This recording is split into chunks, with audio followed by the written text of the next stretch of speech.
Good evening, or you're going to be I don't know when you're going to be watching this. It's 5:43 here right now. It's evening in my world. So, good evening.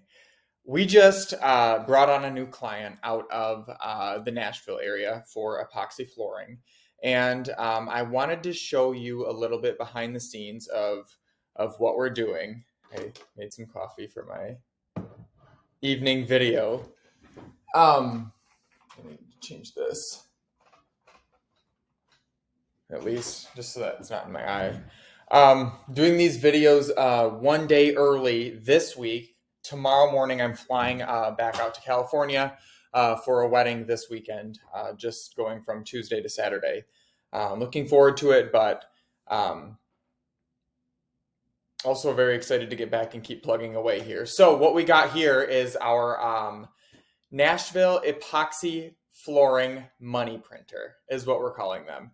A money printer, just what we're calling that, is a collection of different assets or internet properties that work together. So it's like we're creating shell companies, for example. So if I were an epoxy flooring company owner in Nashville, I would start with a blog, a website like we have here.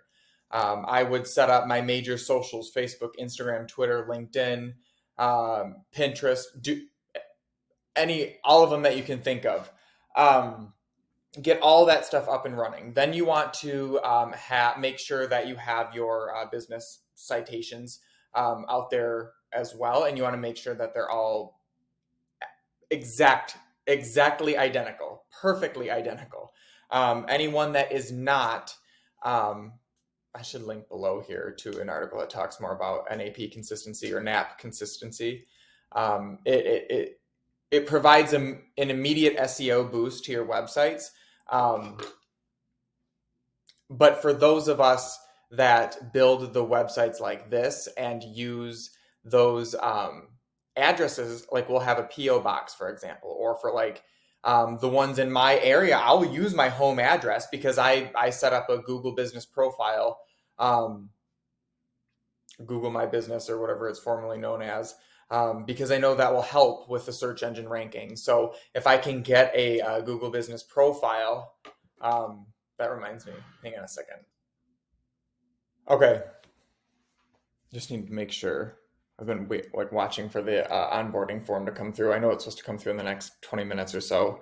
And that's the last thing I'm going to do before, once I hook all that up. Take care of that client onboarding, and then it's vacation time. But in the meantime, I'm recording these videos. I keep looking at myself down here. Sorry. Whatever. So I've got my website here. I switched it over to Webflow as well, like I did with Nurturely. I had it built on Nurturely Plus. Let me see if I can. Right here. This was the original. Hopefully I can. Oh, good. Oh, rats. It's because I need to remove that domain because it's on Webflow now and not here. This is my software. Well, it's a white label version of High Level, but mine is called Nurturely Plus. So I had built a website in here, and I was just like kind of screwing around with it and wanting to play with the website builder, of course. But I know I need the ability to blog, and you can blog with this, but you would have to go through a third party like superblog.ai or dropinblog.com. And you can embed like a blog anywhere, really. Like, so it'll work, but I wanted to dip my toes into the world of programmatic SEO as much as I could, and this didn't allow for it. So that's what led me to Webflow. So here we are. But on this page, I just threw up a bunch of stuff to get it like ranking and get it out of the sandbox, or see if it was going to be in Google sandbox. It's like nothing. But I've got this switched over into Webflow. It's a super simple website right now. It's nothing. I still got to switch out some images, but I am generating leads a bit differently. So this one, I'm still working on this here. I set up a static page for a garage floor epoxy cost estimate calculator. Mobile, I mean, I think it wasn't fine. Totally open to any feedback, any constructive criticism. Hopefully, don't be dicks. I'm not going to listen to people who are assholes. But help me squeeze some more conversions out of this page. Down here is just going to be something like it's just going to be loaded with content. Like I'm going to have my main content down there, and I'm going to try and get my conversion up in here. But like I'm going to put a ton of content down here for ranking purposes for now, anyway. And then once it starts ranking, then I will keep improving it, because the more I can improve the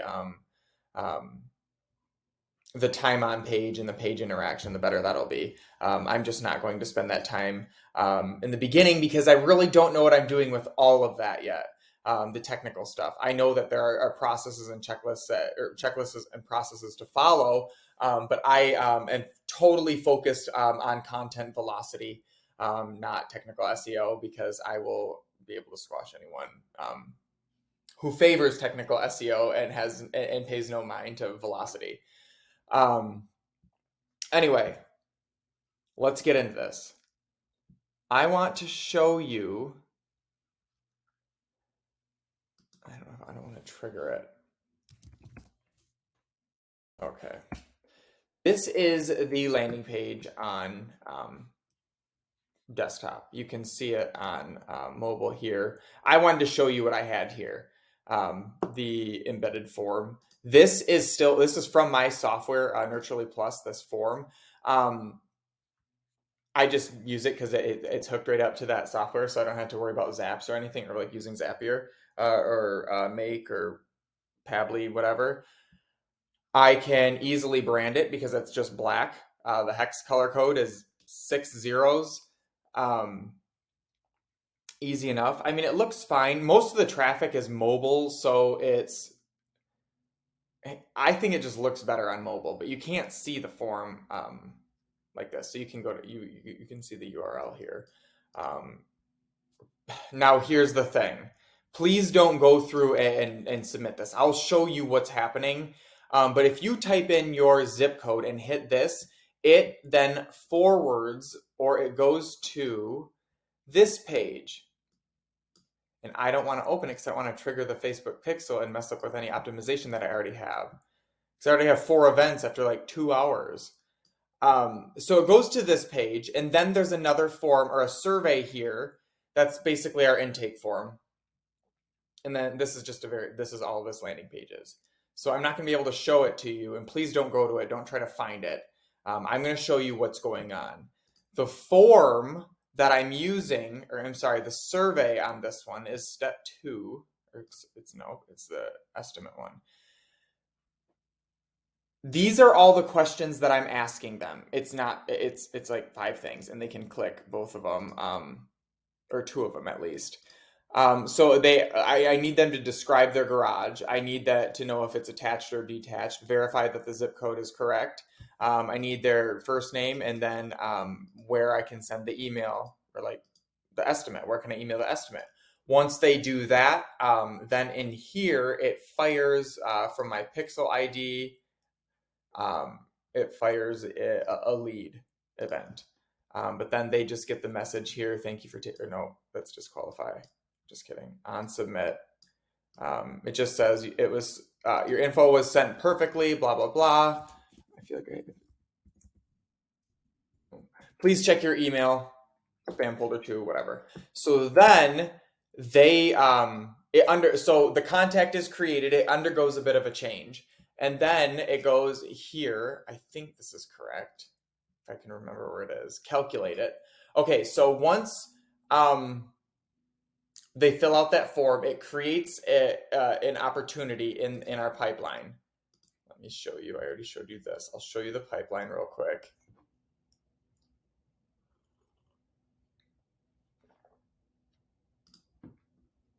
Oh,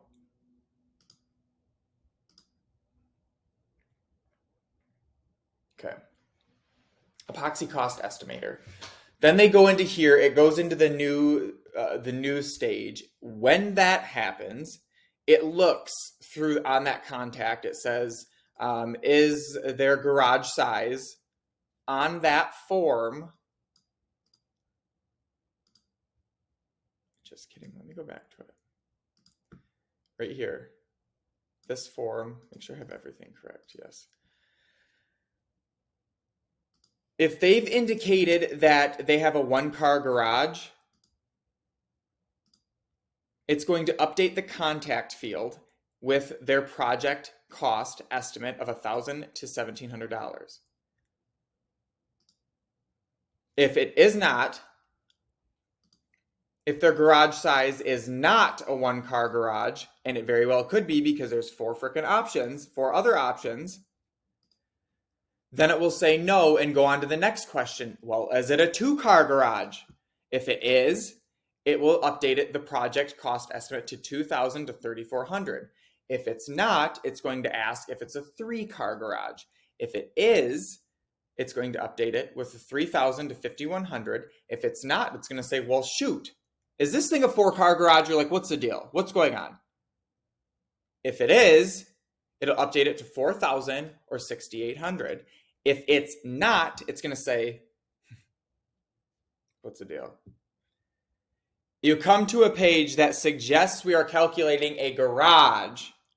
I've given you a 1, 2, 3, and 4-car garage option. I think I can count on my hands how many times I have seen a 5-car garage. I don't even know if it was a 5-car. So I have this to say, it's not a garage. I'm going to say, all right, well, perfect. Get your ass out. You are getting remove that opportunity from that pipeline because we are after garage floors. Now, if it's not a garage project, I have it set up. I don't know if I actually do this yet because I just did this today. Or no, yesterday, sorry. I haven't set the pipeline up all the way yet.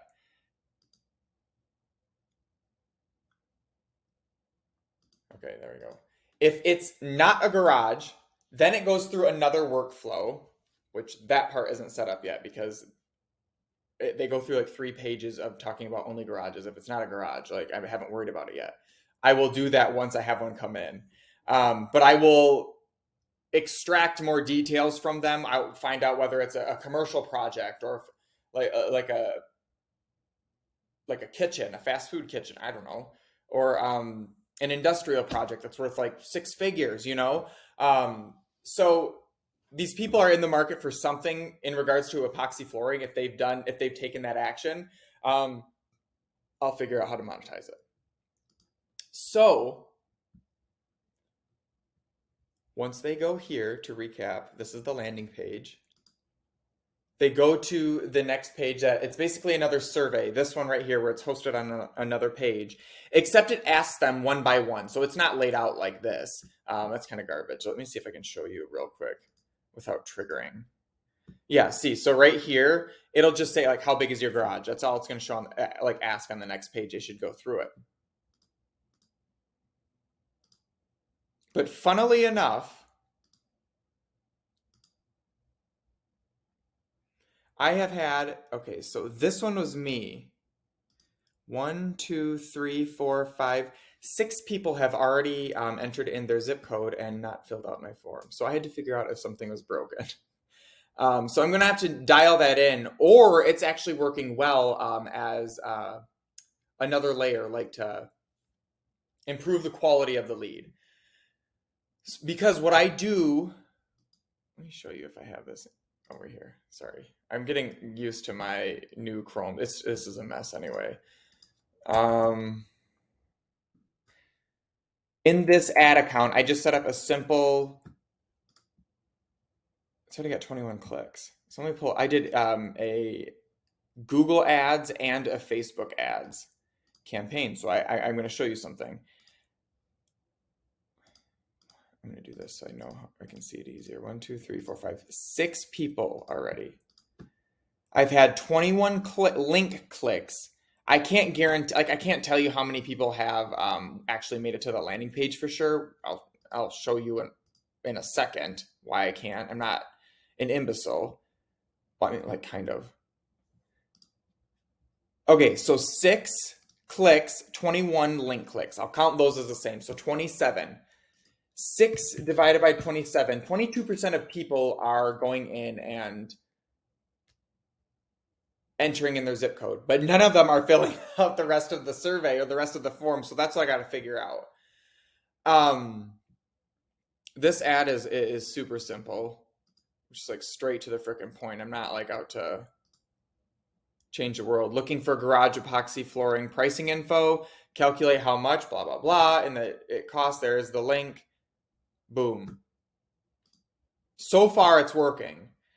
But I said I had 6 people right here. I can go through, and I think the breakdown was the 4 of them were through social, because I can click right here. They're attributed to social. The breakdown is 4 social, 2 paid search. So 2 out of 6, so 33% here. That was the breakdown, and it was 4 out of I think the 21 clicks. Was it now? 4 out of 21.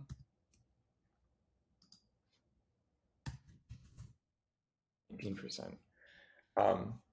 Like that's not bad, considering I activated that campaign 3 hours ago. So let's see what it does. But I have them go through that, and then I have them get their estimate.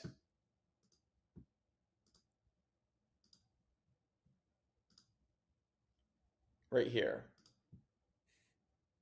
So I was going to be thorough with this. So if you've made it through this far, you're lucky. Oh, it's probably better to show you the workflow. Yeah, let's do this. Okay, so then deliver the result to the lead. So they wanted an estimate, we've got to give it to them. All of those things that it went through before, like the if else thing, this thing, all these conditions, it's just filling out another field in that contact field. Once we have that, see, like this is waiting. This one's creating the opportunity. The other workflow is like, okay, hurry up, we got to get this done, but it's waiting a minute or two, and then it sends the email to the lead, the person that's looking for the estimate. It says we have our alias Molly with Epoxy Plus. We should probably get the Nashville domain one on there, and it just it's delivering their estimate right here. It says, except why is it so dark? Okay, so it's, hey, first name, the typical cost for blah, blah, blah. It has the garage size. So like 1, 2, 3, 4 car garage, epoxy flooring project put in their postal code there, whatever their zip code is, make it a little more personal. And then I say including the greater metro area, but I should say like including the greater Nashville metro area, because this one's, yeah. It can range anywhere between, and then their project cost estimate was that thing that was going through all that logic. Remember that I was saying if it was a 1 car garage, it was 1,000 to 1,700 or whatever. So it's putting that in there, delivering that value, and then it's saying, I highlighted this. Would you like to schedule a free in-person consultation? From there, I will work to get this scheduled on my client's calendar. That way they don't have to worry about scheduling.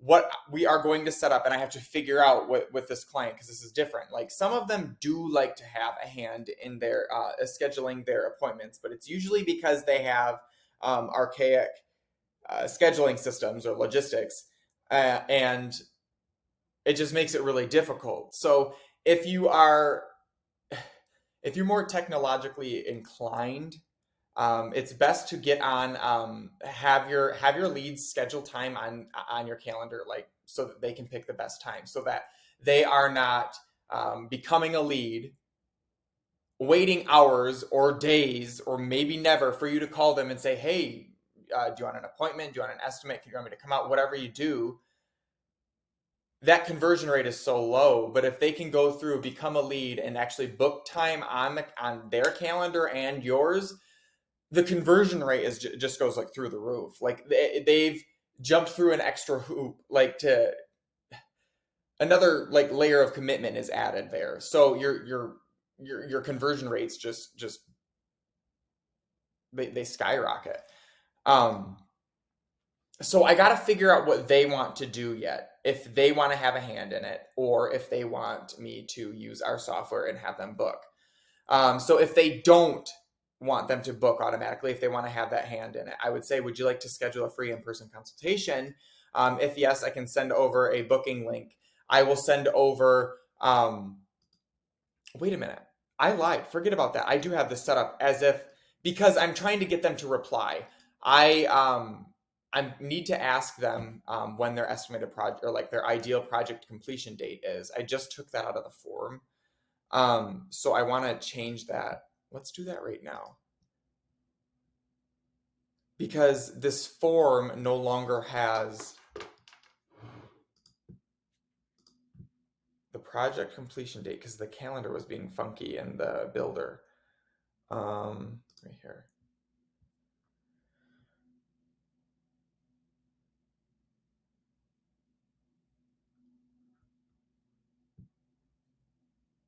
So let's just do this. Oh, this makes me feel so much better. The shorter the emails that you can send, the better. And have one call to action and one question. That's it. I'm delivering my value up top, but now I want to say and highlight. How would I say this? Do you have any idea when you'd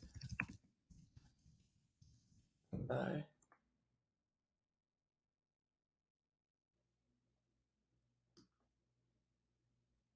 I like to bold stuff so much. Um, Something was weird with this one though. Let's do this.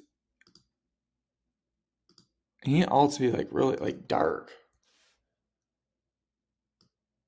This one can be lighter because it's like they know this, but I have to say it because some people are baboons.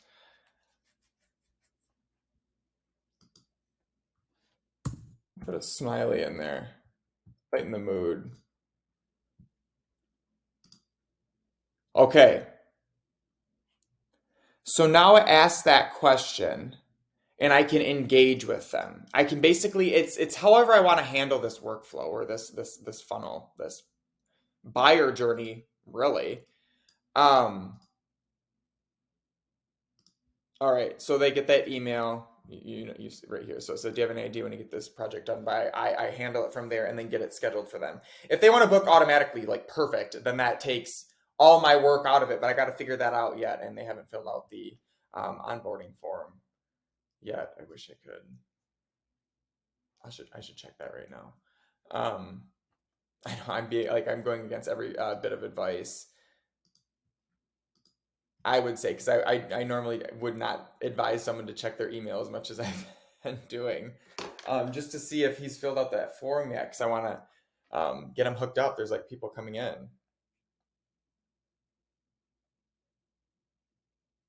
Rats. No. Anyway, that is what this project is. What I've been doing today, setting up. Now that I've set this up fully, like actually in Nurturely Plus, I can duplicate it with like 3 clicks. So I mean, if you happen to be an epoxy flooring company and you want a system like this, automation, I am willing to give you an account, a free account of my software, so you can leverage this technology and use it. It like adding this automation just opens a whole new door or a whole new world of opportunity because it makes you more efficient. You just become so much faster. You can do more, and it looks like you can do things that don't scale at scale. That sounds really bad to say for some people out there, but it's true. I try to find ways to personalize as much as I possibly can at scale because I know that it works. Eventually, I'll become hyper personalized, but I haven't taken over the world yet. So, thank you for coming with me on this 25-minute journey. Um, been fun. Talk to you soon. I'll try not to look over here at myself anymore. I can't even tell. I have like really bad hat hair. Feel like I look good though. All right, toodles loves.